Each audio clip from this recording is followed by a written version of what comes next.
Hey everybody, Freak here from Riot Games, and we are at PAX East setting up at the Alienware booth, and we wanted to take this time while we're setting up to record patch preview number 5.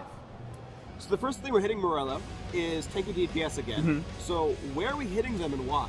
For tanky DPS, we wanted to really hit their laning dominance. One thing we're noticing in both EU and US metagames is that when these guys get into a solo lane, they end up pushing out ranged guys or casters and other comparable guys who do similar roles.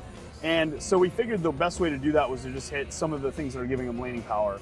You know, we hit some guys' base health, but let's take a really good example is Malphite. His shield used to recharge every 8 seconds, now recharges every 12 seconds. That's a pretty big nerf to his laning, but what it means you can actually get some meaningful harass and watch for that shield to go down and strike at just the right time, but it shouldn't really affect his teamfight capability and his utility that much. All right, so now Sona's one of those champions that's been problematic for a little while. She was super overpowered. We changed her. Now the community says, you know, she's a little on the weaker side, not super viable. We're changing her this patch. Can you tell us about that?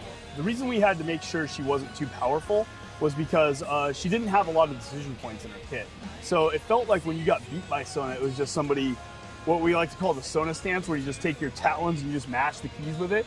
You know, that wasn't a lot of fun for anybody. So what we did is we added a little bit more depth of play to her by making it so her power chord passive has different bonus effects depending on which stance you have active. So what you want to try to do now with Sona is kind of set up which effect you may want and then get into that stance quickly and then make that effect happen. So we hope that'll make it a little more interesting for Sona players and more interesting to fightables. So we're changing death timers back a little bit since last patch. Right.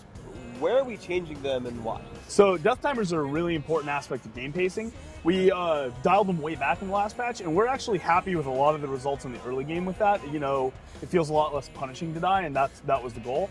But I think it's actually having an opposite effect of lengthening game times, because later in the game they're not quite curving up where we want them to be, so people are respawning too fast in late game team fights, and you can't push those towers and that nexus down.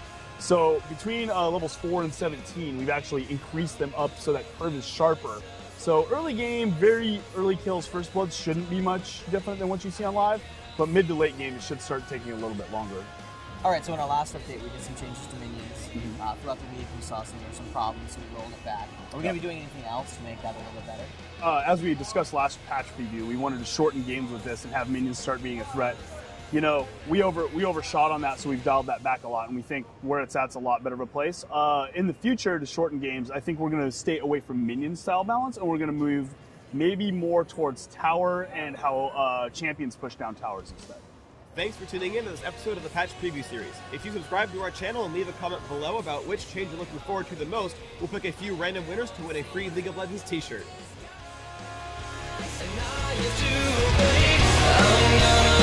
Myself, I lose myself, oh, every time I say